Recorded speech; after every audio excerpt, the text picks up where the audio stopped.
வணக்கம் விவசாய சொந்தங்களே. இன்றைய வீடியோ பதிவில் நாமே மாங்கன்றானது எப்படி உற்பத்தி செய்வது என்பது பற்றியான ஒரு வீடியோ பதிவானது பார்க்க இருக்கின்றோம். பார்ப்பதற்கு முன்னர் நமது விவசாய களஞ்சியம் யூடியூப் சேனலை லைக் பண்ணுங்க, ஷேர் பண்ணுங்க, கமெண்ட் பண்ணுங்க, சப்ஸ்கிரைப் செய்து வைத்துக் கொள்ளுங்கள் நண்பர்களே. வாங்க நண்பர்களே, வீடியோக்குள்ள போகலாம். நண்பர்களே, தற்போது நன்கு முத்திய ருமேனியா மாம்பழத்திலிருந்து விதையானது எடுத்து வைத்துள்ளோம். அந்த காட்சி பதிவை பார்க்கலாம். நம்ம வீட்டில் அறுவடை செய்யப்பட்ட மாம்பழத்திலிருந்து எடுக்கப்பட்ட ருமேனியா விதைகள் நண்பர்களே. அடுத்தபடியாக பிளாஸ்டிக் கப்பானது எடுத்துக்கொண்டுள்ளோம். அதன் அடிப்பகுதி பார்த்தீங்கன்னா நம்ம கோல்ஸ் போட்டுக்கலாம். அப்போதுதான் அந்த கண்டானது முளைத்து வரும்போது தண்ணி விடும்போது அந்த தண்ணீர் தேங்காமல் வெளிச்செல்வதற்கு ஒரு வழியாக இருக்கும். வேரழுகள் ஏற்படாது. நண்பர்களே, தற்போது மணல் எடுத்துக்கொண்டுள்ளோம்.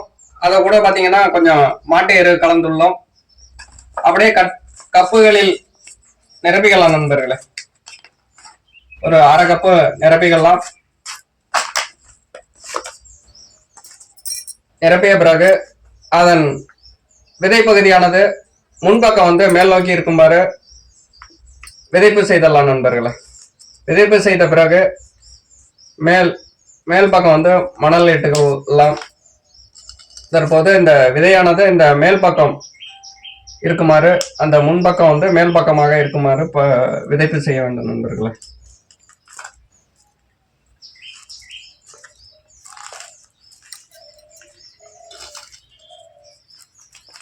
தற்போது விதைப்பு செய்துவிட்டு மேல் பகுதியில் மணல் கொண்டு நிரப்பிக்கலாம்.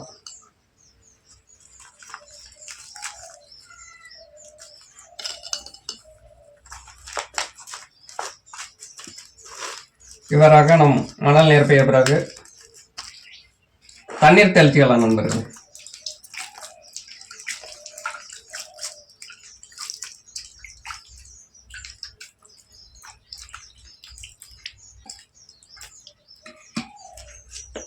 நன்றி விவசாய சொந்தங்களை. இந்த வீடியோ பதிவானது பிடித்திருந்தால் லைக் பண்ணுங்க, ஷேர் பண்ணுங்க. நமது விவசாய களஞ்சியத்தோடு இணைந்திருங்கள். நன்றி நண்பர்களே.